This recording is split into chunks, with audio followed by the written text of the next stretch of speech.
궁궐의 화려한 골룡포를 벗어 던지고 평범한 선비의 옷으로 몸을 숨긴 채 백성들 사이를 걷던 그때 나으리, 저희 삼촌 좀 구해주세요. 삼촌이 어찌 되었다는 것이냐? 내일 아침에 죽습니다. 빗물인지 눈물인지 모를 얼굴로 울부짖는 8살 아이. 그날 밤 삼촌의 결백을 밝히기 위한 기적 같은 여정이 시작됩니다. 사연 시작 전 구독과 좋아요 눌러주시면 영상 제작에 큰 힘이 됩니다. 이야기 시작합니다. 옛날 옛적 조선 정조 임금 제위 시절의 일이지요. 가을이 다 저물어 겨울의 초입에 막 접어든 어느 날 밤이었습니다. 낮부터 잔뜩 찌푸려 있던 한양의 하늘은 해가 서산에 걸리기가 무섭게 시커먼 구름으로 뒤덮이더니 이윽고 차갑고 굵은 빗줄기를 쏟아붓기 시작했지요. 그런 밤에 인적이 끊긴 저작거리를 홀로 걷는 사내 하나가 있었습니다. 낡고 수수한 도포 차림의 삿갓을 깊숙이 눌러쓴 그 모습이라. 멀리서 언뜻 보면 어디서나 마주칠 법한 평범한 선비처럼 보였지요. 빗속을 걷는 발걸음도 딱히 서두르는 기색이 없어 목적지가 따로 있는 것 같지도 않았습니다. 그러나 자세히 보면 달랐습니다. 처마 끝에서 맺혔다 떨어지는 빗방울 소리에도 귀를 열어두고 골목 안쪽 어둠 속에 등을 웅크리고 앉은 노인 하나도 그냥 지나치지 않고 천천히 살피는 눈빛이 예사롭지 않았지요. 겉으로는 잔잔해 보이지만 그 아래에서 묵직한 흐름이 굽이치는 깊은 강을 연상케 하는 그런 눈빛이었습니다. 그 사내가 바로 조선의 임금이었지요. 임금이 자맹에 나선 것은 이번이 처음이 아니었습니다. 이미 몇 차례 몸소 궐 담장 밖으로 나와 한양의 골목길을 걸어본 적이 있었지요. 승정원의 보고서와 사관의 기록으로는 결코 담아낼 수 없는 것들이 있었기 때문이었습니다. 저녁 연기 속에 배어 나오는 밥 짓는 냄새, 우물가에서 안악들이 소곤소곤 주고받는 수군거림, 아무도 없는 골목 어귀에서 혼자 새어나오는 한숨 소리. 그런 것들은 어떤 문서에도 적히는 법이 없었지요. 임금은 그것들을 직접 눈으로 보고 귀로 들어야만 비로소 백성이 어떤 하늘 아래 어떤 삶을 이어가고 있는지 알 수 있다고 오래전부터 마음 깊이 새겨두고 있었습니다. 다스린다는 것이 무엇인지 임금은 늘 그것을 스스로에게 물어왔지요. 옥좌 위에서 내려다보는 것이 다스림이 아니라 백성과 같은 땅 위에 발을 딛고 같은 바람을 맞는 것이 다스림의 시작이라고 임금은 믿었습니다. 그러나 오늘 밤 한양의 저작거리는 그 믿음을 시험이라도 하듯 너무나 쓸쓸하고 차가웠지요. 처마 밑에 등을 웅크리고 앉아 마른 기침을 터뜨리는 노파 하나. 불 꺼진 주막 앞에서 빗속에 휘청거리는 취객 하나. 그것이 인적의 전부였습니다. 빗줄기는 점점 굵어져 발등을 적시고도 남았고 임금의 삿갓챙에서는 빗물이 굵은 줄기를 이루어 쉬지 않고 흘러내렸지요. 뒤를 조심스레 따르던 호위무사 하나가 낮은 목소리로 입을 열었습니다. 전하, 오늘 밤은 이쯤에서 환궁하시는 것이 어떠하겠습니까? 빗길이 점점 험해지고 있습니다. 임금은 대꾸 대신 발걸음을 멈추었지요.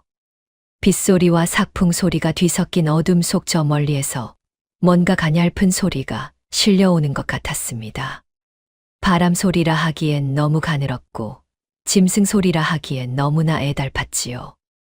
빗속에서 무언가가 아니 누군가가 울고 있는 것이었습니다. 임금은 그 소리가 들려오는 쪽을 가만히 바라보았습니다. 그리고 천천히 한 발 한 발 그 어둠 속으로 걸음을 옮기기 시작했지요. 골목 모퉁이를 돌아서는 순간이었습니다. 무언가가 임금의 발밑에 달려들었지요. 어찌나 갑작스러운 일이었던지 앞을 걷던 호위무사가 화들짝 놀라 허리춤의 환도에 손을 갖다 대었습니다. 그러나 임금의 발목을 두 손으로 꽉 움켜쥔 것은 칼도 창도 아니었습니다. 빗속에 흠뻑 젖어 흙투성이가 된 아주 작은 두 손이었지요. 아이였습니다. 8살 남짓 되어 보이는 사내 아이가 임금의 발 앞에 이마를 짚고 엎드려 있었습니다.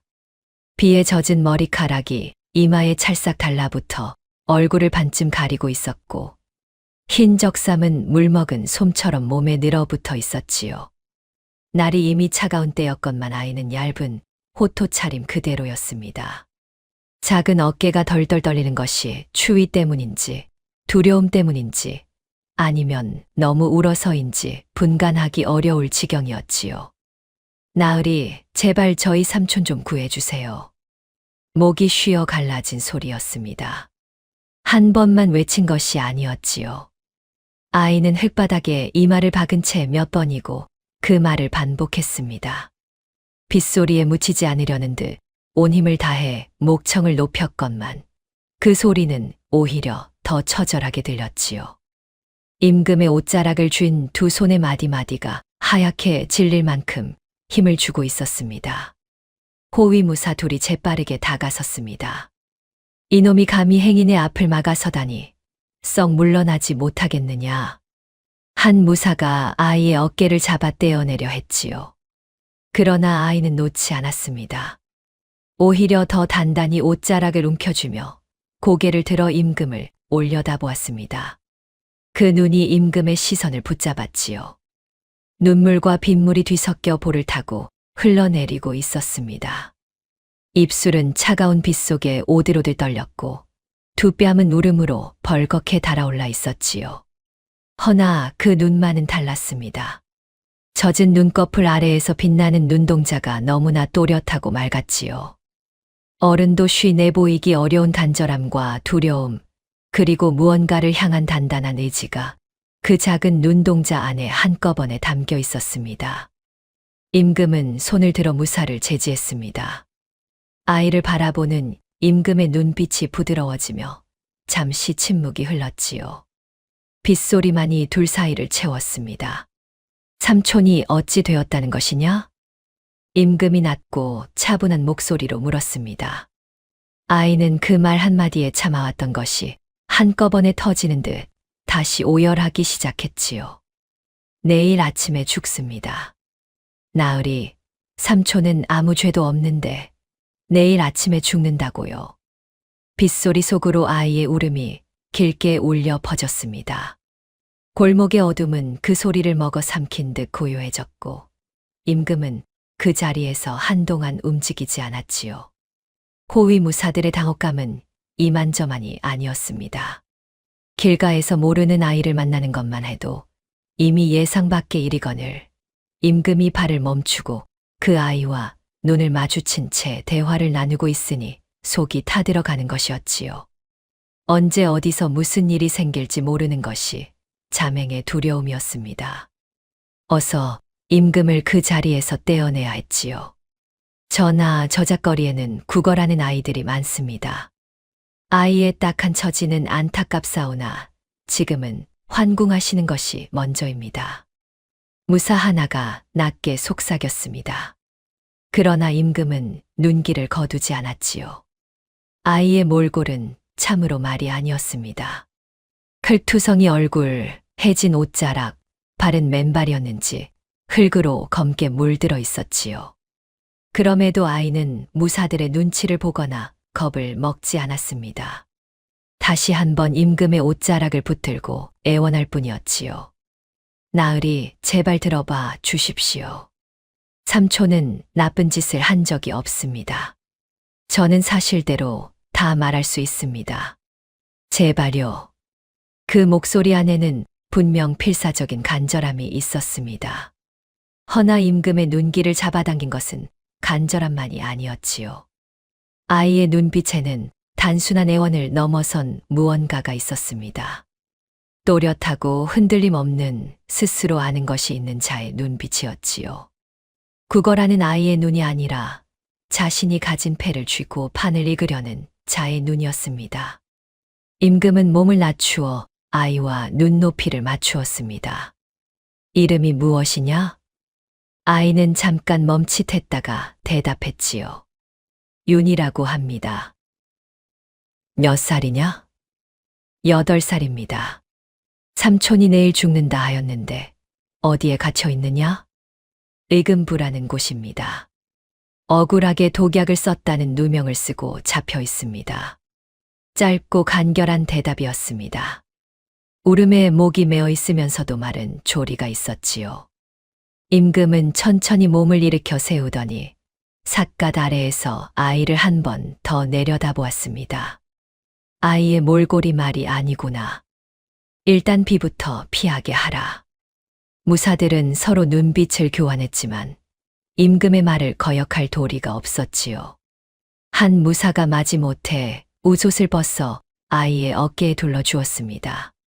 유는 그 순간 임금의 옷자락을 놓지 않으려 했지요. 그러나 이번에는 임금이 손을 내밀어 아이의 손을 부드럽게 잡아주었습니다. 따라오너라. 이야기는 비를 피하고 나서 들어주마.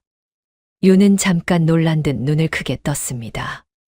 그리고 임금의 손을 꼭 쥔 채 발걸음을 따라 붙었지요. 빗속을 걷는 두 사람의 발자국 소리가 흙길 위에 나란히 찍혔습니다. 한 쌍은 크고 묵직했고 다른 한 쌍은 작고 빠른 발자국이었지요. 한석이라는 이름의 사내가 있었습니다. 나이는 30을 간 넘겼고 한양도성 안작은 약재상에서 일하는 점원이었지요. 덩치가 크거나 말이 많은 사람도 아니었습니다. 볕에 그을린 얼굴에 손마디가 굴었고 말보다 행동이 앞서는 성격이었지요. 주인 영감이 시키지 않아도 새벽에 먼저 나와 약재 광주리를 정리하고 남은 자투리 약재를 버리지 않고 종이에 싸서 이름을 적어두는 꼼꼼한 사람이었습니다. 약재상 주인 영감은 그런 한석을 가리켜 저 친구는 손이 정직하다라는 말을 자주 했지요. 손이 정직한 사람이 만든 약은 마음도 정직하다는 것이 영감의 믿음이었습니다. 그런 한석에게 그해 가을 뜻밖의 일이 생겼지요. 약재상 주인 영감이 한석을 불러 거한 임무를 맡긴 것이었습니다. 한양북촌에 사는 세도가 김대감이 기력이 쇠하여 보약을 주문해 왔다는 것이었지요. 값비싼 약재를 써서 직접 처방을 맞추고 약탕기까지 들고 가서 대감 처소에 직접 납품하는 일이었습니다. 평소라면 주인 영감이 손수 나섰을 자리였으나 때마침 영감은 몸이 불편하여 누워있는 터였지요. 그리하여 그 일이 한석의 차례로 돌아온 것이었습니다. 한석은 정성을 다해 보약을 다렸습니다. 약재 하나하나를 직접 맡아보고 골라냈고 다리는 불 조절도 한시도 소홀히 하지 않았지요. 약탕물이 제 색깔과 향을 낼 때까지 꼬박 2나절을 공들였습니다. 그렇게 완성된 보약을 정갈하게 보자기에 싸서 한석은 김대감의 처소로 향했지요. 대감의 처소는 북촌 안쪽 깊은 곳에 자리 잡고 있었습니다. 소슬대문 안으로 들어서니 높다란 담장이 사방을 둘러싸고 있었고 마당 한 귀퉁이에는 행랑채가 질비하게 늘어서 있었지요. 한석은 안내를 받아 사랑채 쪽으로 걸어가다가 방문이 살짝 열려있는 작은 별채 앞을 지나쳤습니다. 그 순간이었지요. 별채 안쪽에서 인기척 없이 나누는 낮은 목소리들이 귀에 걸렸습니다. 한석은 멈추지 않고 그냥 지나쳤지요. 고개를 돌리지도 않았고 발걸음을 늦추지도 않았습니다. 대감되게 이를 기웃거리는 것은 자신이 할 짓이 아니라 여겼지요. 약을 납품하고 빠르게 나서는 것이 도리라고 생각했습니다. 그런데 사랑채에서 약탕기를 전달하고 뒷마당을 가로질러 나오던 길이었습니다. 발 앞에 무언가가 채였지요. 땅 위에 반쯤 펼쳐진 채 떨어져 있는 종이 한 장이었습니다. 얇고 질 좋은 종이었는데 바람에 날려 나온 것인지 아니면 누가 떨어뜨린 것인지 알 수 없었지요. 한석은 그것을 집어들었습니다. 흙인 눈길이 같지요. 빼곡하게 적힌 글씨들, 역관의 이름으로 보이는 한자, 수량을 나타내는 숫자들, 그리고 은자가 오고 간 내역처럼 보이는 항목들이 손바닥 크기의 종이에 가득 담겨 있었습니다. 한석은 그것이 무엇인지 정확히 알지 못했지요. 다만 중요한 것처럼 보였고 누군가가 잃어버린 것이라면 돌려주어야 한다는 생각이 먼저 들었습니다. 돌아서서 사람을 찾으려 했지만 뒤뜰에는 아무도 없었지요. 한석은 잠시 망설이다가 그 종이를 약재 보따리 안에 끼워 넣었습니다. 나올 때 문지기에게 건네주면 될 것이라고 생각했지요. 그러나 문을 나서는 순간 문지기가 바깥일에 정신이 팔려 있어 결국 그 종이는 그대로 보따리 안에 남겨진 채 한석의 집까지 따라왔습니다. 그것이 화근이었습니다. 그 종이는 김대감이 역관을 통해 청나라에서 몰래 밀수해 온 금수 약재의 목록이 적힌 장부낫장이었지요.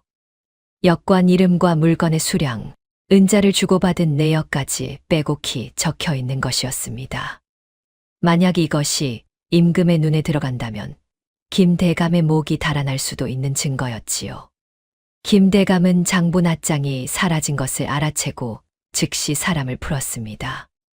며칠을 추적한 끝에 그날 뒤뜰을 지나쳤던 약재상 점원의 보따리 안에 그것이 있다는 것을 확인했지요.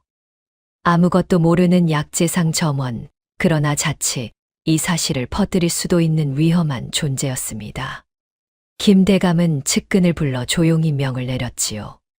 한석의 입을 영영 막아버리라고.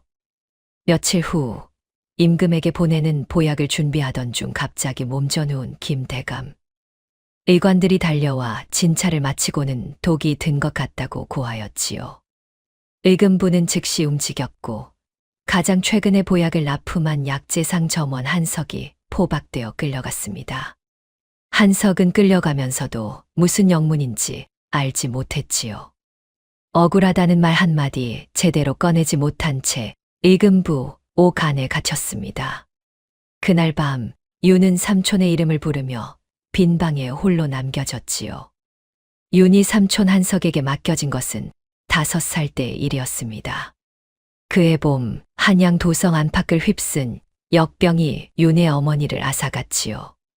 윤의 어머니는 한석의 누이였습니다. 뺨이 하얗고 눈이 컸던 여인으로 아픈 중에도 아이의 손을 꼭 쥐고 오빠를 불렀지요. 한석은 누이의 손을 잡고 밤을 새웠습니다. 새벽녘에 숨이 가빠지는 누이의 손이 떨리기 시작했을 때 한석은 그것이 마지막 힘인 줄 알면서도 잡은 손을 놓지 못했지요. 오빠, 윤이 부탁해. 이 아이는 특별한 아이야. 그를 가르쳐주면 그 글로 사람을 살릴 아이야. 그것이 누이의 마지막 말이었습니다. 한석은 그 말을 가슴 깊이 새겼지요. 그러나 현실은 녹록하지 않았습니다. 약재상 점원의 봉전으로는 본인 끼니를 챙기기도 빠듯했지요. 서당에 보낼 돈은 꿈도 꿀 수 없는 형편이었습니다. 그러나 한석은 포기하지 않았지요. 누이가 맡긴 아이를 굶기지 않겠다는 것, 그것이 한석이 자신에게 세운 단 하나의 약속이었습니다. 한석은 아이를 약재상으로 데리고 다니기 시작했습니다. 약재를 썰 때면 윤을 옆에 앉혀놓고 손에 약재 한 줌씩을 쥐어주었지요. 이게 무슨 냄새가 나느냐? 이걸 핥아봐라. 혀에 뭐가 느껴지느냐? 이 색깔이 어제 것과 다른 게 보이느냐? 처음에는 그저 심심풀이 삼아 하는 질문이었지만 한석은 곧 알아챘습니다. 윤은 보통 아이가 아니었지요. 한 번 맡아본 약재 냄새는 2번 다시 물어볼 필요가 없었고 들은 이름은 아무리 어렵고 긴 것이라도 단번에 외워버렸습니다. 한 가지를 가르치면 3가지를 미루어 알아내는 아이였지요. 한석은 그때부터 약재 공부를 아이의 글 공부 대신으로 삼기 시작했습니다.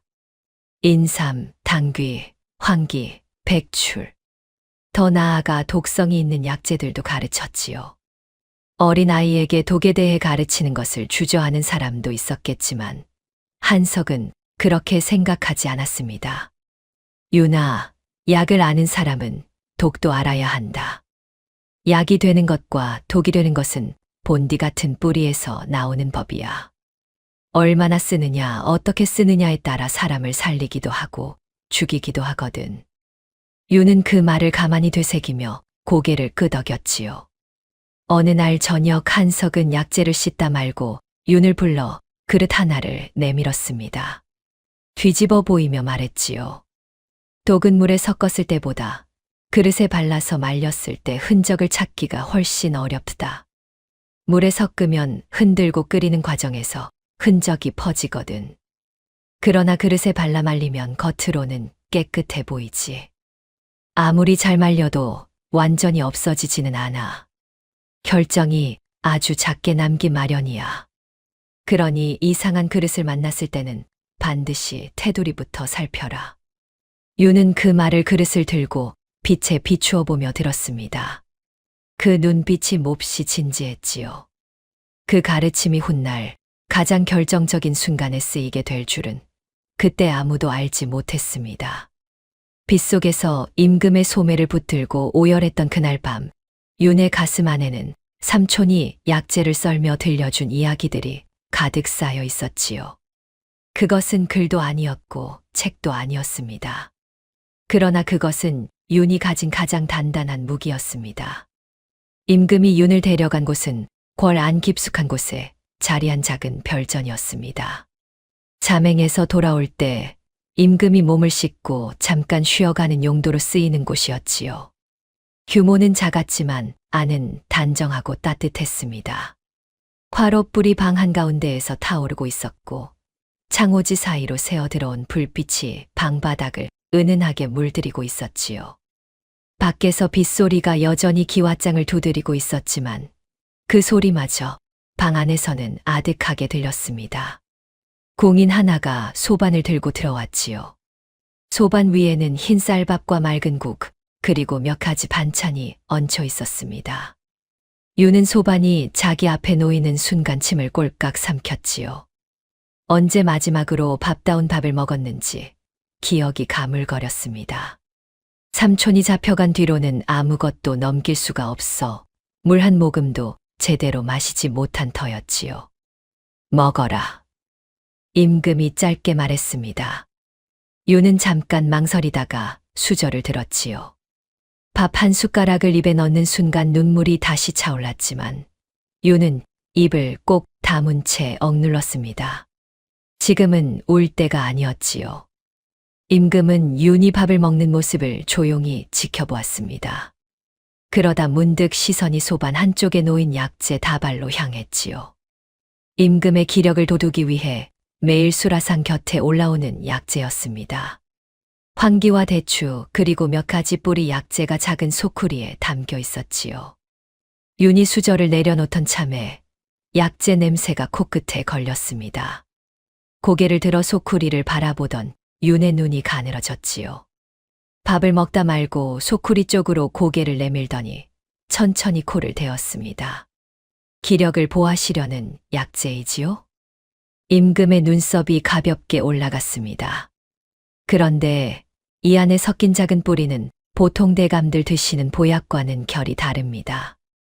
황기와 대추 사이에 섞인 이것은 골과 기운을 함께 붙잡아주는 약재인데 매일 드시는 분은 잠이 어지간히 적거나 머리를 많이 쓰는 분이십니다. 그리고 여기 이 뿌리는 오래 다리지 않으면 쓴맛이 강하게 남는데 이 빛깔을 보니 충분히 다려진 건 맞습니다. 볶은 냄새와 날 냄새가 딱 절반씩 섞여 있으니까요. 방 안이 고요해졌습니다. 임금은 아무 말도 하지 않았지요. 뒤쪽에 서 있던 호위무사 하나가 눈을 동그랗게 뜬 채 윤을 내려다보고 있었습니다. 윤은 임금의 표정이 굳어진 것을 보고 그제야 뒤늦게 멈칫했지요. 괜한 말을 늘어놓은 것이 아닌가 싶어 수저를 다시 집어들었습니다. 그러나 임금은 천천히 몸을 앞으로 기울이며 되물었지요. 약재를 배운 적이 있느냐? 삼촌에게 배웠습니다. 서당갈 형편이 못 되어서 약재상에서 일하는 삼촌 옆에 앉아 약재를 썰면서 배웠지요. 임금은 잠시 말이 없었습니다. 화롯불이 타닥 소리를 내며 타오르는 소리만 방 안을 채웠지요. 임금이 종이와 붓을 가져오게 한 것은 그로부터 얼마 지나지 않아서였습니다. 내 삼촌이 김 대감에게 보냈다는 약의 처방을 기억하느냐? 윤은 눈을 한 번 깜빡였지요. 기억하느냐는 질문 자체가 윤에게는 조금 이상하게 들렸습니다. 기억하는 것이 당연했으니까요. 삼촌이 그 보약을 다리던 날, 유는 옆에 내내 붙어 앉아 있었습니다. 약재 이름을 하나씩 불러주는 삼촌의 목소리를 들으며 각각의 양이 얼마인지, 어떤 순서로 넣는지, 불을 어느 세기로 유지했는지를 눈으로 보고 코로 맡으며 그대로 새겨두었지요. 예. 씁니다. 유는 붓을 들었습니다. 손이 완전히 굳어 있었지요. 비에 젖고 밤바람에 식은 손가락이 붓을 제대로 쥐기가 어려울 지경이었습니다. 그래도 유는 천천히 붓을 세워 종이 위에 글자를 써 내려가기 시작했지요. 황기 2돈, 당귀 1돈 반, 백출 1돈, 대추 5알, 생강 2쪽. 그리고 기력 회복을 돕는 뿌리 약재 이름과 그 양이 차례로 이어졌습니다. 어려운 한자도 있었고 삼촌에게 들으면서 귀로만 익혀 획순이 조금 어긋난 글자도 있었지요. 그러나 글자를 쓰는 손은 흔들리지 않았습니다. 처방의 내용은 단 한 자도 빠지거나 뒤바뀌는 것 없이 종이 위에 고스란히 담겼지요. 다 쓴 종이를 임금 앞에 내밀었습니다. 임금은 그것을 받아들고 한 줄 한 줄 천천히 읽어 내려갔지요. 그러더니 궁인을 불러 어이를 데려오라 명했습니다. 얼마 지나지 않아 어이 둘이 별전으로 들어섰지요. 처음에는 상황이 어찌 된 것인지 영문을 모른 채 어리둥절한 표정이었습니다. 그러나 임금이 종이를 내밀자 두 어이는 나란히 고개를 숙여 처방을 읽기 시작했지요. 한참 동안 침묵이 흘렀습니다. 어이 하나가 조심스럽게 입을 열었지요. 전하, 이 처방은 기혈을 두루 살리는 완전한 명방이옵니다. 약재 간의 배합이 매우 정교하게 짜여 있고 음양의 균형이 잘 잡혀 있어 어지간한 의원도 이만한 처방을 내기가 쉽지 않을 것이옵니다. 다른 어이도 고개를 끄덕이며 덧붙였지요. 독은커녕 오히려 허약한 기운을 보하기에 더없이 좋은 처방이옵니다. 유는 그 말을 들으며 주먹을 꼭 쥐었습니다. 맞았습니다. 삼촌은 잘못이 없었지요. 그것을 다른 사람들이 인정하는 소리를 직접 듣는 순간 윤의 눈에 다시 눈물이 차오르기 시작했습니다. 허나 울지 않았지요. 아직 할 일이 남아 있었습니다. 임금은 어이들이 물러나고 나서 한동안 윤을 바라보았지요. 약이 무죄라는 것은 밝혀졌다. 그러나 그것만으로는 부족하다. 독이 어디에서 왔는지를 밝혀내야 한다. 윤은 고개를 들어 임금을 바라보았습니다. 알고 있습니다. 그래서 제가 직접 드리는 말씀이 있습니다. 임금은 즉시 사람을 보내 의금부에서 증거물을 가져오게 했습니다. 잠시 후 별전 안으로 들어온 것은 덮개를 씌운 채반이었지요. 안에는 약사발 하나가 놓여 있었습니다. 김 대감이 마시다 절반쯤 남긴 채 쓰러진 날의 약탕물이 담긴 그 사발이었지요.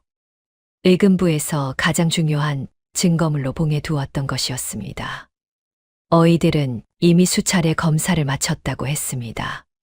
사발 안에 약탕물을 소량 취하여 분석한 결과 독성 반응이 있다는 결론을 내렸다는 것이었지요. 한석의 죄목은 그 결론 위에 세워진 것이었습니다. 덮개가 걷히고 사발이 윤의 앞에 놓였습니다. 윤은 처음에는 움직이지 않았습니다. 사발을 정면으로 바라보며 고요하게 앉아 있었지요. 그러더니 천천히 몸을 앞으로 기울여 눈을 사발 가까이 가져갔습니다.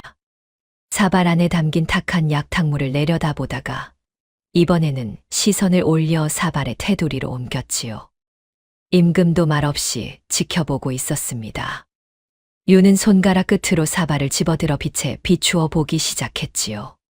화롯불의 빛이 사발 표면 위로 고르게 번지는 가운데 윤의 눈이 테두리 한 곳에서 멈추었습니다. 그곳을 손가락 끝으로 살짝 짚어보다가 이윽고 입을 열었지요. 전하, 말하여라. 약탕물 안에는 이상한 것이 보이지 않습니다.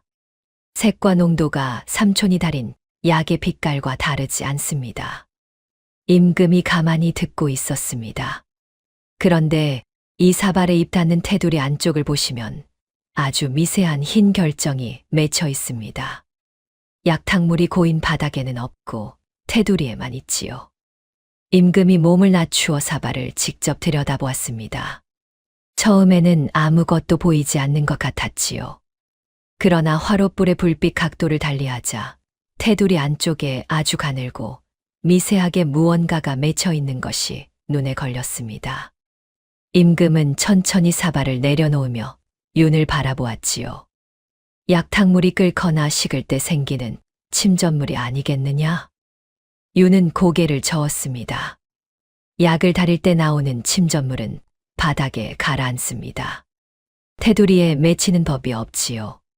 게다가 이 결정의 형태가 약재에서 나오는 것과 다릅니다. 삼촌이 가르쳐 주었습니다. 무언가를 그릇에 발라 말렸을 때만 이런 형태로 남는다고요.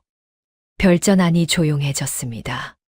창밖에서는 빗소리가 여전히 기왓장을 두드리고 있었지요. 임금은 한동안 그 사발과 윤의 얼굴을 번갈아 바라보다가 마침내 입을 열었습니다. 계속 말하여라. 윤은 잠시 숨을 고르며 입술을 적셨습니다. 그 순간 머릿속에 삼촌의 목소리가 떠올랐지요. 약재를 씻던 작은 손, 볕에 그을린 삼촌의 옆 얼굴, 그릇을 들어 빛에 비추어 보이며 설명하던 목소리가 선명하게 살아났습니다. 윤은 그것을 그대로 꺼내 놓듯 천천히 말을 이었지요. 삼촌은 저에게 이렇게 가르쳐 주었습니다. 독은 물에 섞는 것보다 그릇에 발라 말렸을 때 훨씬 흔적을 찾기가 어렵다고요. 물에 섞으면 다리는 과정에서 성분이 고루 퍼지고 냄새와 색이 약탕물에 섞이기 때문에 이상한 느낌을 받을 수 있습니다. 그러나 그릇 안쪽에 발라 말려두면 겉으로는 깨끗한 그릇과 다를 것이 없지요. 약을 따를 때 그릇 벽면을 타고 자연스럽게 녹아 나오기 때문에 약탕물 자체에선 이상한 것을 찾기가 어렵습니다. 임금이 팔짱을 낀 채 가만히 듣고 있었지요. 삼촌이 또 이렇게 말했습니다. 아무리 잘 발라 말려도 결정이 아주 조금은 남기 마련이라고요. 특히 입이 닿는 테두리 안쪽은 가장 흔적이 남기 쉬운 자리라고 했습니다. 마실 때마다 입술이 닿는 부분이라 더 쉽게 녹아 들어가고 그만큼 그 자리에 남은 결정도 점점 적어지기는 하지만 완전히 사라지지는 않는다는 것이었지요. 윤은 사발을 다시 집어들어 빛에 비추었습니다. 테두리 한쪽을 손가락 끝으로 조심스럽게 짚으며 말을 이었지요. 삼촌의 약탕물이 문제였다면 이 흰 결정은 바닥에 고루 퍼져 있어야 맞습니다. 그러나 보시다시피 바닥에는 없습니다. 오직 이 테두리 한 군데에만 아주 미세하게 남아있지요. 이것은 누군가가 이 잔에 독을 발라 말려두었다는 뜻입니다. 삼촌이 만든 보약이 아니라 이 잔 자체가 독그릇이었던 것입니다. 다만 결정의 양이 아주 적습니다. 사람처럼 몸집이 큰 이에게는 즉사하지 않고 중독 증상만 일으킬 만한 양이지요. 처음부터 죽이려 한 것이 아니라 쓰러뜨려 누명을 씌우려 한 것이옵니다. 마지막 말을 내뱉는 윤의 목소리가 조금 떨렸습니다. 분함 때문이었는지 두려움 때문이었는지 아니면 나라면서 비로소 실감이 나서였는지 윤 스스로도 알 수 없었지요. 임금은 한동안 침묵을 지켰습니다. 사발을 직접 들어 다시 한번 테두리를 살폈지요. 그리고 천천히 사발을 내려놓으며 낮은 목소리로 중얼거렸습니다. 약재상 점원의 조카가 그것도 8살 아이가 어이들이 지나친 것을 짚어내는구나. 그것은 윤에게 한 말도 무사에게 한 말도 아니었습니다. 임금이 스스로에게 하는 말이었지요. 윤은 임금을 바라보며 입을 다물었습니다. 그 아이의 눈동자 안에는 더 이상 눈물이 없었지요. 삼촌의 이름을 부르며 골목에서 울던 그 아이는 어느 순간 사라지고 그 자리에는 자신이 할 말을 분명히 알고 있는 얼굴이 들어서 있었습니다. 그날 밤 윤은 임금 앞에서 한 가지를 더 청하였습니다. 전하, 저 혼자 그리 말한다고 믿어주실 분은 없을 것입니다. 내일 김대감과 맞서려면 말만으로는 부족하옵니다. 임금이 눈빛으로 계속하라는 뜻을 보였지요. 그 잔에 맑은 물을 부어 작은 짐승에게 먹여 보이겠습니다. 독이 발라져 있다면 반드시 증거가 나올 것이옵니다. 내일 그 자리에 작은 쥐 한 마리를 미리 준비해 주시겠습니까? 임금은 잠시 아이를 바라보다가 고개를 끄덕였습니다. 그날 밤 몰래 쥐 한 마리를 준비해 두라는 명이 조용히 내려졌지요. 유는 화롯불 앞에 앉아 사발을 무릎 위에 올려놓고 다시 들여다보았습니다. 그러면서 삼촌과 함께했던 날들이 하나씩 떠올랐지요. 약재상 구석에서 쭈그리고 앉아 삼촌이 약재를 써는 것을 지켜보던 일. 이름을 외우지 못하면 절대 집에 가지 않겠다고 버텼던 일. 독성이 있는 약재를 다룰 때면 삼촌이 반드시 헝겊으로 손을 감싸게 했던 일들이 파노라마처럼 흘러갔지요. 가장 선명하게 떠오르는 것은 어느 여름날 저녁이었습니다. 약재상 문을 닫고 뒷정리를 하던 삼촌이 물에 씻은 그릇 하나를 들어 등잔불에 비추어 보이던 날이었지요. 그릇 안쪽을 손가락으로 쓱 훑어보더니 고개를 끄덕이며 윤을 불렀습니다. 윤아, 이리 와봐라. 윤이 달려오자 삼촌은 그릇을 건네주며 말했지요. 약재를 다루는 사람은 그릇을 볼 줄 알아야 한다. 아무리 깨끗해 보여도 안심하면 안 돼. 특히 독성 약재를 쓰다 보면 실수로 성분이 그릇에 배어들 수가 있거든. 물로 씻어도 완전히 사라지지 않는 것들이 있어. 그걸 어떻게 알아요? 빛에 비추어 봐야지. 그릇 바닥보다 테두리를 더 유심히 봐야 해. 씻을 때 손이 잘 닿지 않는 자리거든. 독을 일부러 발라 말린 경우엔 더더욱 테두리에 결정이 남아. 일부러 바른다는 게 무슨 뜻이에요? 삼촌은 잠시 멈추었습니다. 8살짜리 아이에게 어디까지 말해야 하는지 잠깐 가늠하는 것 같았지요. 그러더니 등잔불 앞에 쪼그리고 앉아 윤과 눈을 맞추며 낮은 목소리로 말했습니다. 세상에는 나쁜 사람도 있거든. 누군가를 해치려는 마음을 품은 사람이. 독을 약탕물에 섞으면 냄새나 색으로 들킬 수 있어. 그래서 그릇에 발라 말리는 방법을 쓰는 거야. 훨씬 들키기 어렵거든. 그러나 완벽한 독은 없어. 아무리 교묘하게 숨겨도 반드시 흔적을 남기기 마련이야. 그러니 네가 언제든 이상한 그릇을 보거든 반드시 테두리부터 살펴라. 그 말을 들을 때 유는 세상에 그런 사람이 있다는 것이 믿기지 않았습니다. 그저 어른들이 들려주는 무서운 이야기 중 하나려니 하고 흘려보냈지요. 그런데 그 이야기가 지금 이 별전 안에서 현실이 되어 눈앞에 펼쳐지고 있었습니다. 삼촌이 무심코 들려준 가르침이 삼촌 자신의 목숨을 구할 열쇠가 될 줄을 그 여름 저녁엔 아무도 몰랐지요. 유는 사발을 두 손으로 꼭 쥐고 화롯불을 바라보았습니다. 타닥타닥 불이 튀어 오르는 소리가 밤의 고요 속에서 또렷하게 울렸지요. 삼촌, 꼭 구해낼게요. 윤의 입술이 소리 없이 움직였습니다. 임금은 그날 밤 잠을 이루지 못했습니다.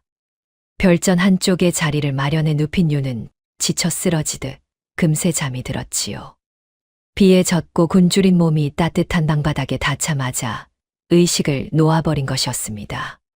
작은 어깨가 고르게 오르내리는 것을 바라보던 임금은 자리에서 일어나 창가로 걸어갔지요.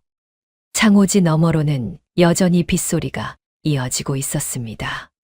기와장을 두드리는 빗소리가 때로는 거세지고 때로는 잦아들며 밤새 한양을 적시고 있었지요. 임금의 머릿속에는 윤이 한 말들이 차곡차곡 쌓여 있었습니다. 8살짜리 아이의 입에서 나온 말이라고 하기에는 너무나 정교하고 논리가 분명했지요. 어이들이 지나친 것을 짚어내고 독의 경로를 거슬러 올라가 잔에서 그 출발점을 찾아냈습니다.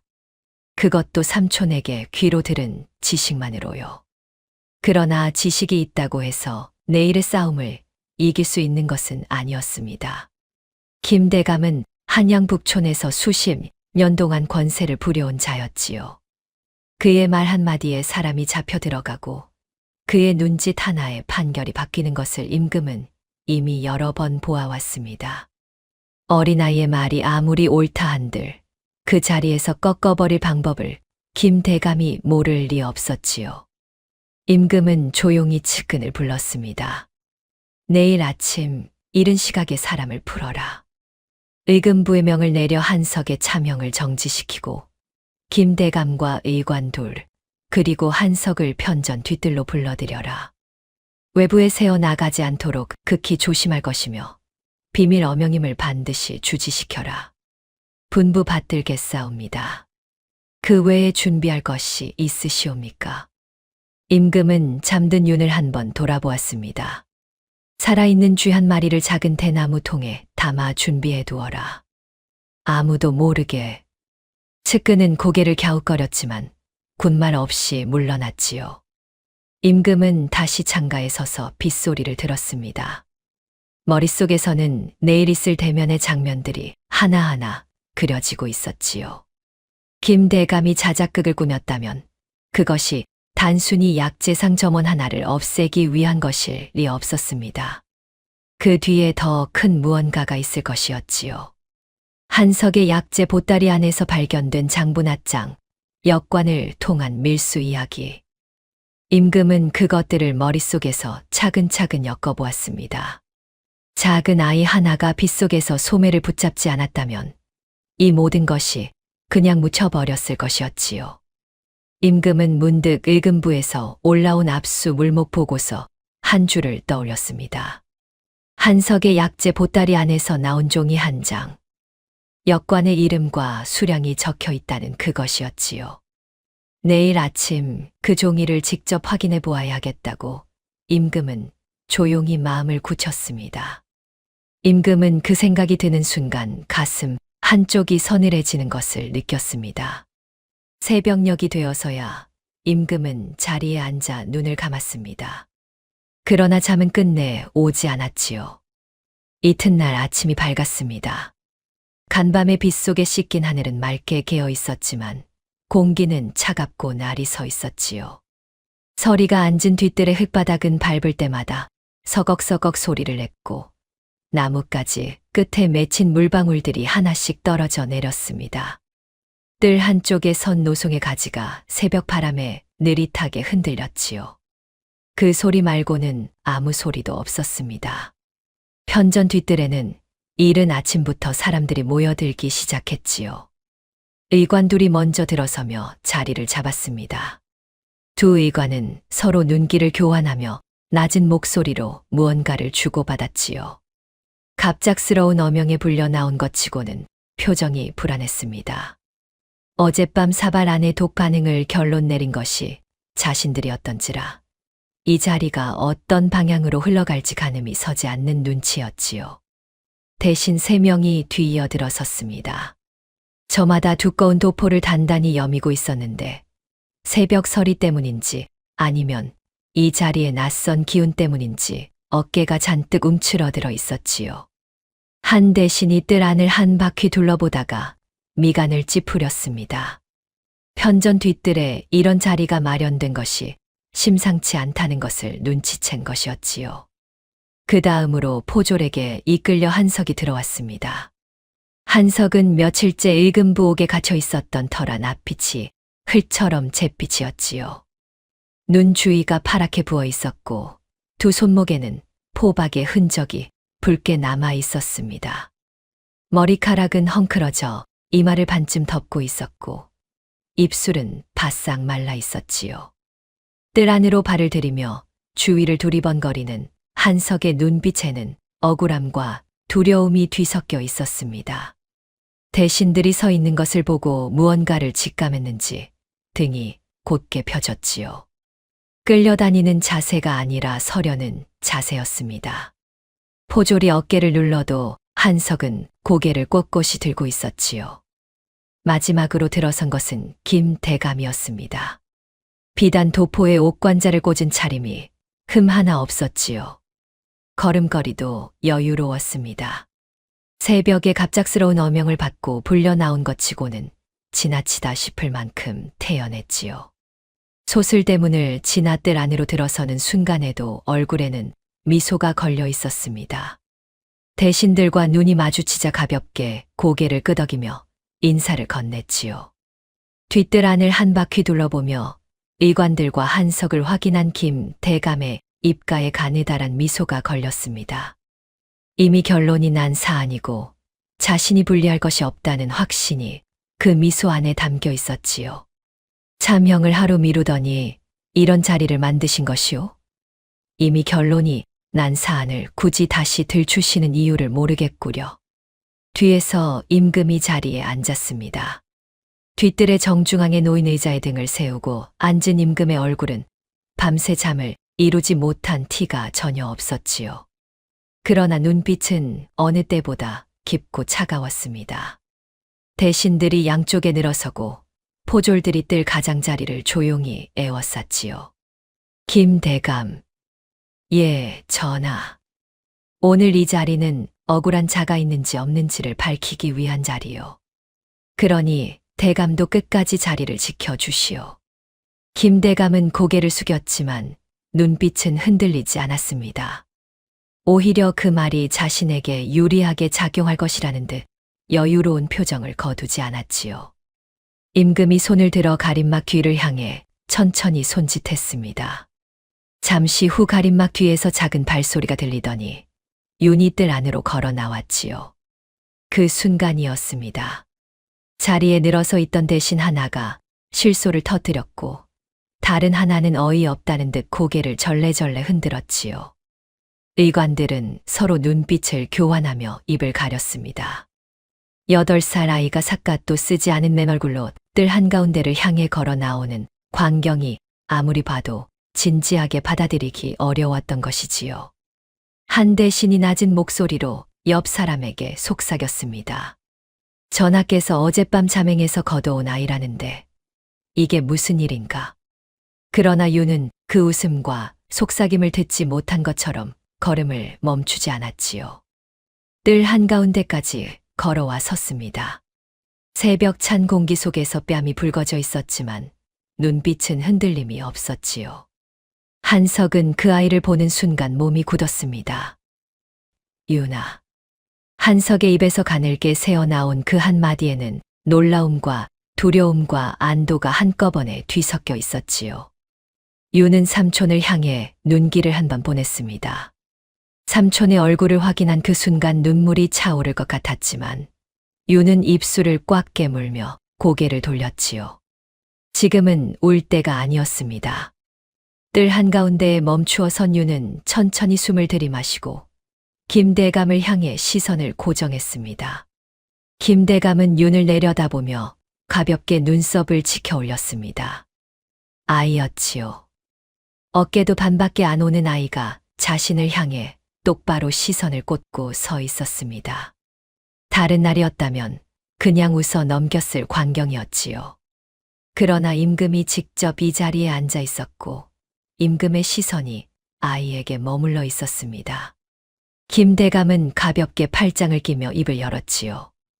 어디서 온 아이냐? 약재상 점원의 조카라던데 삼촌 살리러 스스로 나선 것이냐? 윤은 대답하지 않았습니다. 김대감의 말을 흘리듯 지나쳐 뜰 안에 서 있는 사람들을 천천히 한 번씩 훑어보았지요. 의관들, 한석, 포졸들, 그리고 대신들. 마지막으로 시선이 임금에게 닿았고 임금이 가볍게 고개를 끄덕였습니다. 윤은 다시 김대감을 바라보았지요. 그리고 뜰 안이 쩌렁쩌렁 울릴 만큼 또렷한 목소리로 입을 열었습니다. 저희 삼촌이 보낸 약은 정직한 보약이었습니다. 뜰 안이 일순 조용해졌지요. 독은 약탕물 안에 있지 않았습니다. 대감께서 쓰시던 그 잔의 테두리에 발려 있었습니다. 김 대감의 눈이 가늘어졌습니다. 입가에 미소가 살짝 굳었지요. 그러나 금방 다시 여유로운 표정을 되찾으며 껄껄 웃음을 터뜨렸습니다. 이 아이 봐라. 삼촌 살리려는 마음은 기특하나 말이 되는 소리를 해야 믿지 않겠느냐. 잔에 독을 발랐다니. 내가 내 스스로 내 잔에 독을 발라 스스로 마셨다는 말이냐? 주변에서 웃음소리가 몇 번 새어 나왔습니다. 대신 하나가 낮은 목소리로 어린 것이 다급하니 말도 안 되는 소리를 하는구만 이라며 고개를 저었지요. 유는 흔들리지 않았습니다. 대감께서 직접 드시지 않으셨을 것입니다. 누군가를 시켜 약이 오기 전 잔에 미리 발라두게 하셨겠지요. 그런 다음 약을 드시다 쓰러지시고 삼촌의 약이 독약이었다고 하신 것입니다. 뜰 안에 다시 한번 무거운 침묵이 내려앉았습니다. 이번에는 아무도 웃지 않았지요. 의관들의 얼굴에서 웃음기가 사라졌고 대신들도 서로 눈치를 살피기 시작했습니다. 한석은 두 눈을 크게 뜬 채 윤을 바라보고 있었지요. 포박된 두 손이 가늘게 떨렸습니다. 자신이 가르쳐 준 것을 아이가 이 자리에서 꺼내 들고 있었지요. 그것도 자신의 목숨을 구하기 위해서요.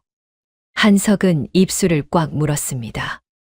윤의 목소리는 계속 이어졌지요. 증거가 있습니다. 지금 이 자리에서 보여드릴 수 있습니다. 뜰 안이 웅성거리기 시작했습니다. 대신들 사이에서 낮은 목소리들이 오갔지요. 몇몇은 아이를 신기한 듯 바라보았고 몇몇은 여전히 어이없다는 표정을 거두지 않았습니다. 의관 하나가 헛기침을 하며 시선을 내리깔았지요. 김대감은 잠시 말없이 윤을 내려다보았습니다. 어린아이의 입에서 나온 말치고는 논리가 너무 선명했지요. 흔들어버릴 방법을 재빠르게 찾아야 했습니다. 그리 어렵지 않은 일이었지요. 상대는 8살짜리 아이였으니까요. 김대감은 팔짱을 풀고 앞으로 한 걸음 나섰습니다. 두 손을 등 뒤로 모으고 여유롭게 뜰을 가로질러 걷더니 윤의 앞에 멈추어 섰지요. 키 차이가 너무 커서 내려다보는 각도가 급했습니다. 그 시선의 무게만으로도 어지간한 사람은 움츠러들었을 텐데 윤은 고개를 꺾어 김대감을 올려다보며 시선을 놓지 않았지요. 김대감의 입가에 비열한 웃음이 번졌습니다. 어린 놈이 살려고 작정을 했구나. 낮고 조용한 목소리였습니다. 위협과 비웃음이 뒤섞인 그 목소리에 뜰 안 공기가 싸늘해졌지요. 증거가 있다 하였느냐? 좋다. 그렇다면 한 가지를 물어보마. 내 삼촌이 보낸 그 약이 깨끗하다는 것을 내 놈이 직접 증명해 보겠느냐? 유는 대답을 하지 않았습니다. 김대감이 어디로 말을 끌고 가는지 가늠하며 듣고 있었지요. 그 약탕물을 내 놈이 직접 마셔라. 독이 없다면 멀쩡할 것이고 독이 있다면 그것이 증명이 될 것이야. 내 삼촌이 만든 약이 깨끗하다는 것을 몸소 보여주겠다면 내 이 자리에서 한 발짝도 물러나지 않겠다. 그것은 단순한 제안이 아니었습니다. 덫이었지요. 어이들이 이미 독 반응이 있다고 결론을 내린 약탕물이었습니다. 아이가 그것을 마시겠다고 나서면 임금이 막을 것이었고 막히는 순간 아이의 주장은 스스로 힘을 잃게 되는 것이었지요. 혹여 임금이 막지 않는다면 그것대로였습니다. 실제로 독이 약탕물에 섞였는지 잔에 발랐는지와 상관없이 아이가 그 약을 마시고 탈이 나면 모든 것이 끝이었지요. 뜰 안의 시선이 일제히 윤에게로 쏠렸습니다. 한석의 안색이 새하얗게 질렸지요. 포박된 손이 마구 떨리기 시작했습니다. 윤아, 안 된다. 네가 마실 필요 없다. 한석의 목소리가 뜰을 가로질러 날아왔지요. 포졸이 한석의 어깨를 눌러 제지했지만 한석은 몸을 비틀며 다시 외쳤습니다. 전하, 이 아이는 제 조카이옵니다. 아이에게는 아무 죄가 없사오니 제발 아이만은 내보내 주시옵소서. 임금은 말이 없었습니다. 윤을 바라보고 있었지요. 윤은 한 걸음도 물러나지 않았습니다. 김대감을 올려다보는 눈빛이 흔들리지 않았지요. 뜰 안의 모든 시선이 그 작은 등에 내려앉아 있었습니다. 윤은 천천히 무릎을 꿇었습니다. 뜰에 설이 내린 흙바닥에 두 무릎이 닿자 차가운 기운이 옷감을 뚫고 파고들었지요. 그러나 윤은 표정 하나 바꾸지 않고 임금을 향해 깊이 고개를 숙였습니다. 전하, 마시겠나이다. 뜰 안이 다시 조용해졌습니다. 한석이 안 된다라고 다시 외쳤지만 그 소리는 뒤로 물러선 것처럼 멀게만 들렸지요.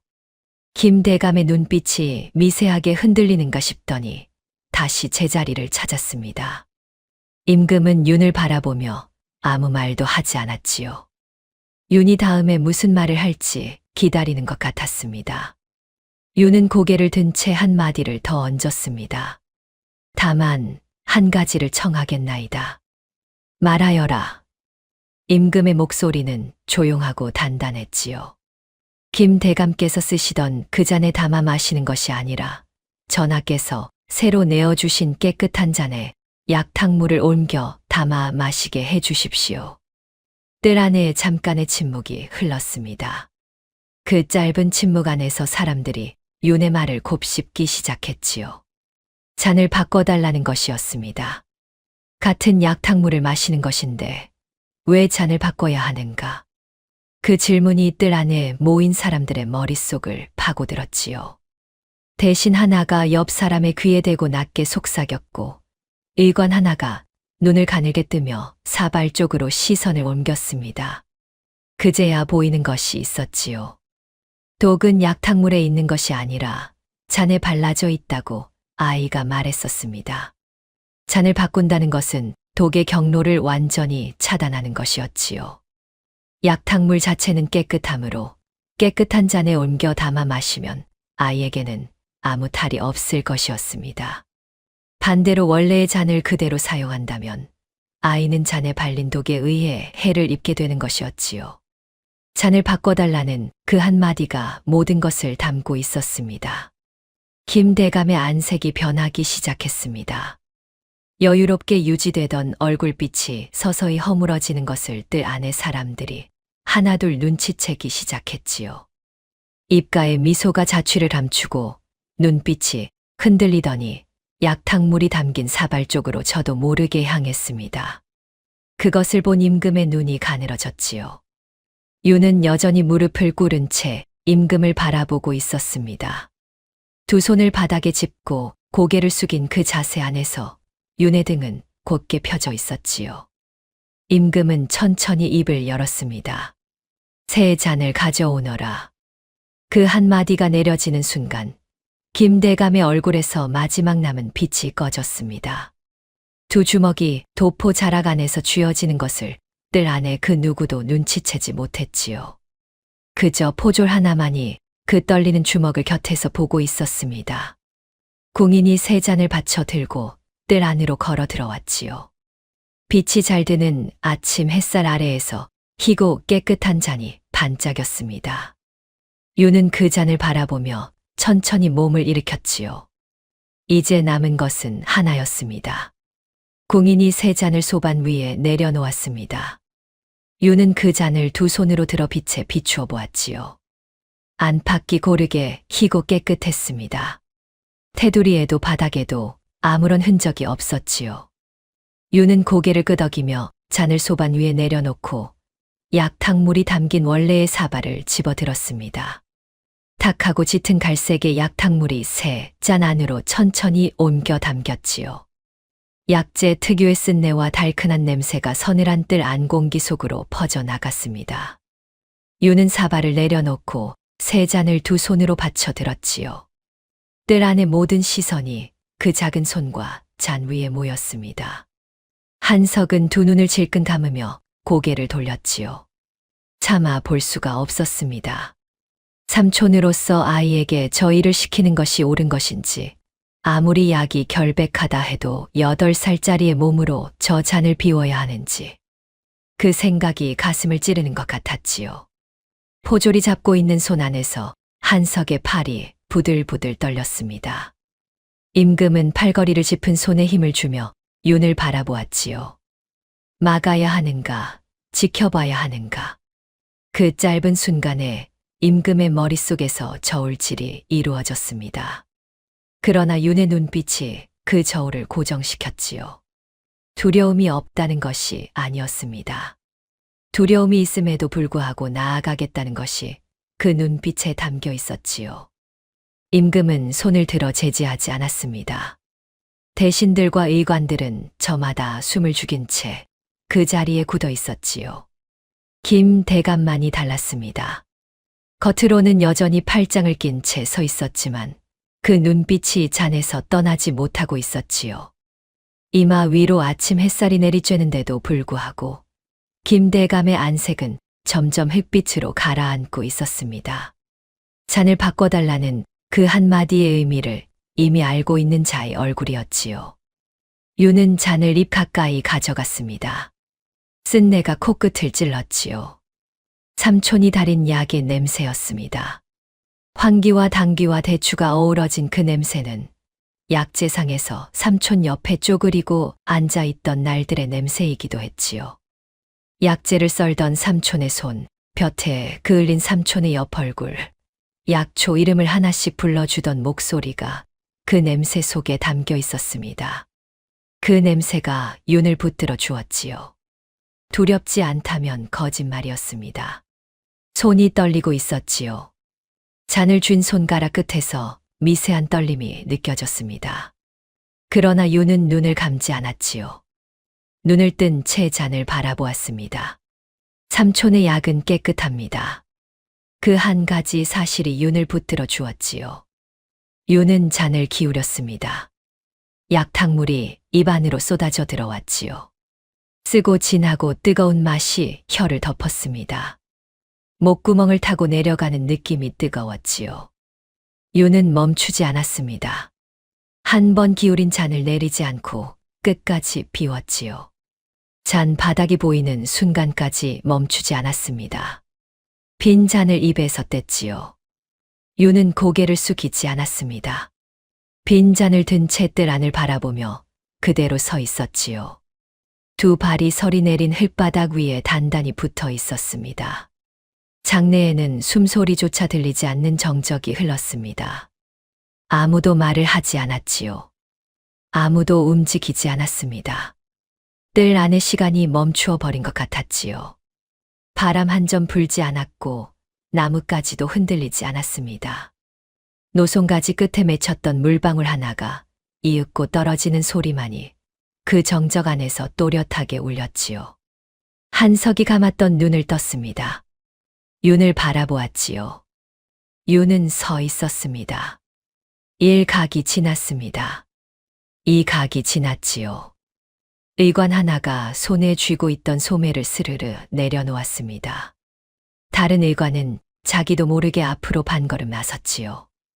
대신 하나가 침을 꿀꺽 삼키는 소리가 뜰 안에서 또렷하게 들렸습니다. 윤은 여전히 서 있었습니다. 어지러운 기색도 없었고 배 안에서 뒤틀리는 느낌도 없었지요. 뜨거운 약탕물이 뱃속에서 잔잔하게 퍼지는 온기만이 느껴졌습니다. 삼촌이 달인 약은 정직했지요. 몸 안에서도 정직하게 기운을 풀어내고 있었습니다. 김대감의 두 다리가 미세하게 흔들렸지요. 그것을 가장 가까이에서 본 포졸 하나가 슬그머니 그의 옆으로 자리를 옮겼습니다. 윤은 잔을 소반 위에 천천히 내려놓으며 뜰 안을 향해 입을 열었지요. 보십시오. 윤의 목소리가 뜰 안을 가로질렀습니다. 삼촌의 약은 죄가 없습니다. 그 소리에 뜰 안이 술렁이기 시작했지요. 대신들 사이에서 웅성거림이 일었고 의관 하나가 자기도 모르게 앞으로 한 걸음 나섰습니다. 임금의 얼굴에 무언가가 스쳐 지나갔지요. 감춤 없이 드러나는 표정은 아니었지만 눈가의 긴장이 조금 풀리는 것이 보였습니다. 윤은 거기에서 멈추지 않았습니다. 빈 잔을 소반 위에 내려놓더니 이번에는 원래의 사발, 즉 김대감이 쓰던 그 잔을 집어들었지요. 아무도 손대지 않고 뜰 한쪽에 놓여 있던 것이었습니다. 윤은 그 잔을 들고 임금을 향해 돌아섰지요. 전하, 전날 밤 준비하도록 명하신 것을 가져다 주십시오. 임금이 손짓했습니다. 잠시 후 궁인 하나가 작은 대나무 통을 들고 뜰 안으로 들어섰지요. 통 안에서는 작은 움직임이 느껴졌습니다. 통을 받아든 유는 대나무 통의 마개를 열어 김대감의 빈잔 안으로 맑은 물을 먼저 부었지요. 잔 테두리를 따라 물이 흘러내리며 잔 안쪽 벽을 고루 적셨습니다. 그리고 그 물을 대나무 통 안으로 부어 넣었지요. 통 안에서 작은 소리가 났습니다. 잠시 후 그 소리가 잦아들었지요. 뜰이 다시 고요해졌습니다. 유는 대나무 통을 소반 위에 올려놓고 마개를 열었지요. 통 안을 들여다본 궁인이 자기도 모르게 뒤로 물러섰습니다. 뒤이어 의관 하나가 다가와 안을 들여다보더니 안색이 굳었지요. 임금이 자리에서 일어나 천천히 걸어와 통 안을 내려다보았습니다. 쥐가 죽어 있었습니다. 미동도 없이 뒤집힌 채로 통 안에 누워 있었지요. 통 안으로 물을 부은 지 얼마 되지도 않은 순간이었습니다. 뜰 안의 사람들이 하나둘 자리를 옮겨 그것을 확인했지요. 확인하는 사람마다 얼굴빛이 달라졌습니다. 임금은 천천히 몸을 일으켜 김대감을 바라보았지요. 김대감은 그 자리에 서 있었습니다. 그러나 아침에 들어서던 때 그 사람이 아니었지요.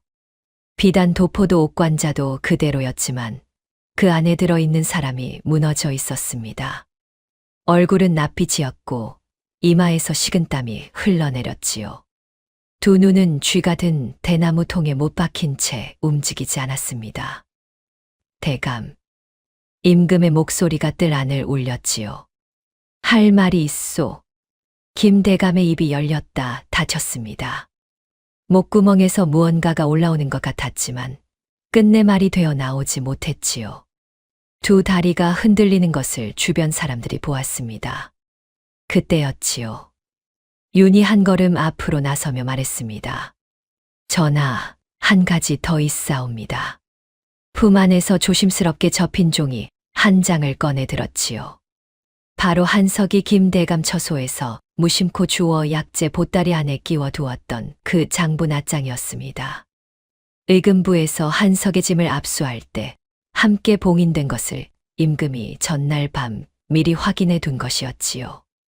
종이를 펼쳐든 임금의 눈빛이 깊어졌습니다. 역관의 이름, 청나라에서 들여온 금수 약재의 목록, 그리고 은자가 오고 간 내역. 종이 한 장 안에 김대감이 숨겨온 것들이 빼곡히 적혀 있었지요. 포졸들이 천천히 김대감을 향해 걸음을 옮기기 시작했습니다. 포졸들이 김대감의 양팔을 잡았습니다. 김대감은 처음엔 몸을 빳빳이 세우며 버텼지요. 이것들이 감히 나를 누구라고 생각하느냐라는 말이 목구멍 끝까지 올라왔지만 끝내 입 밖으로 나오지 않았습니다. 임금이 그 자리에 있었기 때문이었지요. 수십 년 동안 권세를 부려온 자리에서 쌓아온 것들이 그 짧은 아침 사이에 한꺼번에 허물어지고 있었습니다. 포졸이 포박을 채우는 순간 김대감의 어깨가 풀렸지요. 그것은 몸에 힘이 빠진 것이 아니었습니다. 버틸 명분이 사라진 것이었지요. 잔에 발린 독이 드러났고 밀수한 장부가 펼쳐졌으며 어린아이 하나가 약탕물을 직접 마셔 약의 결백을 증명했습니다. 더 이상 어떤 말도 이 뜰 안에서 힘을 갖지 못했지요. 임금이 의관들을 향해 입을 열었습니다. 그대들은 이 잔을 검사하면서 어찌하여 테두리를 살피지 않았는가. 의관들이 동시에 무릎을 꿇었지요. 한 의관이 떨리는 목소리로 대답했습니다. 황공하옵니다, 전하. 약탕물 안에서 독 반응이 나왔사옵기에 그 이상을 미처 살피지 못하였나이다. 임금은 더 추궁하지 않았습니다. 무능한 것과 고의로 숨긴 것을 분별하는 것은 나중의 일이었지요. 지금 이 뜰에서 먼저 할 일이 남아 있었습니다. 한석을 묶고 있던 포박이 풀렸지요. 포졸이 새끼줄을 걷어내자 한석은 비틀거리며 앞으로 나섰습니다. 며칠째 옥에서 제대로 먹지 못하고 잠을 이루지 못한 몸이었지요. 두 바리뜰에 설이 내린 흙바닥을 밟는 순간 한석의 눈에 눈물이 차올랐습니다. 그 눈물이 채 흐르기도 전에 윤이 달려왔지요. 삼촌. 그 한 마디뿐이었습니다. 윤이 한석의 허리를 두 팔로 끌어안았지요. 얼굴을 삼촌의 가슴팍에 묻은 채 아무 말도 하지 않았습니다. 빗속에서 골목을 헤매던 밤부터 뜰에 무릎을 꿇고 독배를 비울 때까지 그 모든 시간 동안 참아온 것이 그제야 터지는 것이었지요. 한석은 포박에 붉게 패인 손목으로 윤의 등을 감쌌습니다. 말이 나오지 않았지요. 목이 메어 아무것도 내뱉을 수가 없었습니다. 윤의 등을 감싼 손이 떨렸지요. 어깨가 들썩이며 한석도 소리 없이 울기 시작했습니다. 뜰 안의 사람들이 그 광경을 바라보며 조용해졌지요. 김대감이 포졸에게 이끌려 뜰 밖으로 나가는 발소리가 멀어졌습니다. 비단 도포 자락이 흙바닥에 쓸리는 소리가 잠시 들리다가 끊겼지요. 그리고 그 자리에는 삼촌과 조카만이 남아 아침 햇살 아래에서 한동안 말없이 서로를 붙들고 있었습니다. 임금은 그날 오후 한석과 윤을 다시 불렀습니다. 이번에는 별전이 아니라 편전 아니었지요. 번듯하게 자리를 갖추고 두 사람을 맞아들인 임금의 얼굴에는 간밤에도 오늘 아침에도 없던 것이 있었습니다. 편안함이었지요. 무거운 것을 하나 내려놓은 사람의 얼굴이었습니다. 한석은 편전문 앞에서부터 무릎을 꿇었지요. 이마를 바닥에 닿을 만큼 깊이 엎드렸습니다. 옆에서 윤도 따라 엎드렸지요. 두 사람이 나란히 납작하게 엎드린 광경을 내려다보던 임금이 가볍게 손을 들었습니다. 일어나시오. 한석이 천천히 몸을 일으키며 고개를 들었지요. 눈이 여전히 붓고 충혈되어 있었습니다. 임금이 그것을 보고도 모른 척 지나쳤지요. 그대는 억울한 누명을 쓰고 죽음의 문턱까지 갔으니 나라가 그대에게 진 빚이 있소. 당장의 보상으로는 부족하겠으나 우선 한양 안에 약재상 하나를 내어줄 것이오. 운영에 필요한 미천도 내 당금에서 내리겠소. 한석의 입에서 말이 나오지 않았습니다. 눈물이 다시 차오르는 것을 막으려는 듯 입술을 세게 깨물었지요. 이윽고 가까스로 목소리를 끌어냈습니다. 황공하옵니다, 전하. 소인은 그저 이렇게 살아있는 것만으로도 넘치옵니다. 임금은 고개를 끄덕이더니 시선을 윤에게로 옮겼습니다. 윤은 임금을 바라보고 있었지요. 편전안이 어떤 곳인지, 임금 앞에서 어떻게 처신해야 하는지 배운 적이 없는 아이였습니다. 그러나 그 눈빛만은 아무것도 모르는 아이의 것이 아니었지요. 윤아. 예, 나으리. 임금의 입가에 작은 미소가 스쳤습니다. 나으리가 아니다. 윤이 잠깐 눈을 깜빡였지요. 임금은 그것을 보며 말을 이었습니다. 내 재주가 아깝구나. 그 총기와 약재에 대한 눈을 그대로 묻어두기에는 너무 크다. 궁 안에 의학생도를 가르치는 곳이 있으니 네가 원한다면 그곳에서 제대로 배울 수 있도록 해주겠다. 윤은 대답을 하지 않았습니다.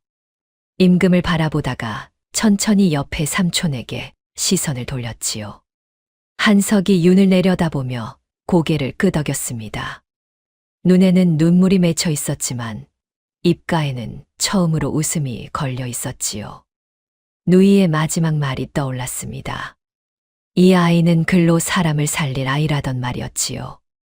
글 대신 약재를 썰며 배운 것이 이 아이의 글이 되었고 그것이 오늘 이 편전까지 두 사람을 데려온 것이었습니다. 윤은 다시 임금을 바라보며 천천히 고개를 숙였지요. 배우겠사옵니다. 짧은 대답이었지만 그 안에 담긴 것은 짧지 않았습니다. 삼촌의 손을 꼭 쥔 채 고개를 숙인 윤의 어깨 위로 편전의 창을 통해 들어온 늦가을 햇살이 조용히 내려앉았지요. 세월이 흘렀습니다. 그로부터 15년이 지난 어느 봄이었지요. 조선 팔도 곳곳에 정체를 알 수 없는 괴질이 돌기 시작했습니다.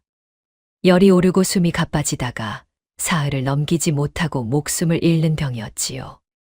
남쪽 고을에서 시작된 것이 북쪽으로 번져 한양 도성 안까지 들어오는 데는 한 달도 채 걸리지 않았습니다. 의원들이 손을 쓸 수 없다며 물러서고 백성들이 두려움에 문을 걸어 잠그기 시작하던 그때였지요. 젊은 어이 하나가 나섰습니다. 나이는 23이었지요. 키가 훤칠하지는 않았지만 눈빛이 깊었고 말보다 손이 먼저 움직이는 사람이었습니다. 병자의 집을 직접 찾아가 맥을 짚고 숨 냄새를 맡고 혀의 빛깔을 들여다보았지요. 백성들이 죽은 고을마다 발품을 팔아 돌아다니며 같은 일을 되풀이했습니다. 동료 어이들이 괴지를 피해 몸을 사리는 동안 그 젊은 어이는 오히려 더 깊이 파고들었지요. 열흘이 지나 그가 내린 결론은 간단하면서도 정확했습니다.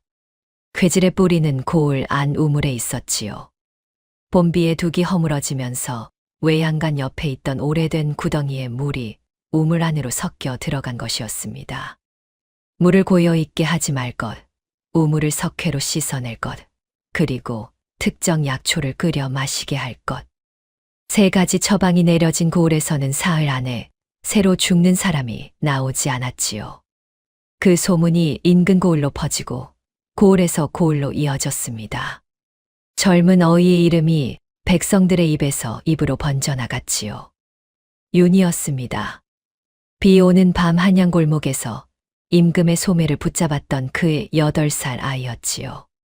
궁의 의학생도로 들어가 15년을 배우고 익힌 끝에 조선에서 가장 낮은 곳으로 먼저 달려가는 어이가 된 것이었습니다.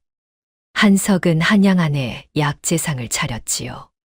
크지 않은 가게였지만 그 안에서 나오는 약재는 한양에서 가장 정직하다는 소문이 났습니다. 볕에 그을린 얼굴로 약재를 고르는 한석의 손놀림을 보러 오는 의원들도 생겼지요. 조카가 어이가 되던 날, 한석은 가게 문을 일찍 닫고 혼자 술 한 잔을 마셨습니다. 누이의 얼굴이 떠올랐지요. 이 아이는 글로 사람을 살릴 아이라던 그 목소리가 귓가에 맴돌았습니다. 다만 글이 아니라 약으로 사람을 살리게 되었지만 누이도 나무라지는 않을 것 같았지요. 그해 봄, 괴질이 물러간 고을에서 한 노인이 젊은 어이를 붙들었습니다. 어이 나으리, 어찌 이리 먼 곳까지 손수 오셨소. 우리 같은 것들을 위해 직접 팔을 놓으시다니. 유는 노인의 손을 잡아 맥을 짚으며 짧게 대답했지요. 낮은 곳에 고인 물이 병을 만드는 법이라 높은 곳에서 내려다봐서는 보이지 않습니다. 그것은 삼촌 한석이 어린 윤에게 가르쳐준 말이었습니다. 약재는 땅에서 나고 병은 사람 가까이에서 생기며 고치는 일도 사람 곁에서 이루어져야 한다는 가르침이었지요. 유는 그것을 잊지 않았습니다. 15년이 지나도 잊지 않았지요. 비 오는 밤 임금의 소매를 붙잡았던 8살 아이는 이제 조선팔도 어디서든 사람이 쓰러지면 가장 먼저 달려가는 젊은 어이가 되어 있었습니다. 나라를 지키는 거창한 이름도 높은 벼슬도 바라지 않았지요. 다만 삼촌이 가르쳐준 대로 약을 알고 독을 알고 그 경계를 늘 바로 세우는 사람으로 살아가고자 했습니다. 그것으로 충분했지요. 조선의 하늘 아래 이름 없는 고을마다 그 이름이 퍼져 나갔습니다. 윤이 다녀간 곳에서는 사람들이 살았고 윤이 이름을 남긴 처방에서는 병이 물러났지요. 백성들은 그를 가리켜 이렇게 불렀습니다. 조선의 어린 태양이라고. 비 오는 밤 골목에서 피어오른 작은 불씨 하나가 이윽고 온 나라를 비추는 빛이 된 것이지요. 이 이야기는 여기에서 끝맺겠습니다. 억울한 자리에서도 아는 것을 꺼내들 용기가 있었던 아이, 그리고 그 용기를 심어준 한 사람의 사랑이 만들어낸 이야기였지요. 아는 것이 힘이 되고 사랑이 용기가 된다는 것을 이 어린 태양은 몸으로 증명해 보였습니다. 다음 영상을 빠르게 만나보시려면 좋아요와 구독을 눌러주세요. 그럼 더 재미있는 영상으로 찾아뵙겠습니다. 모두 행복한 하루 보내세요.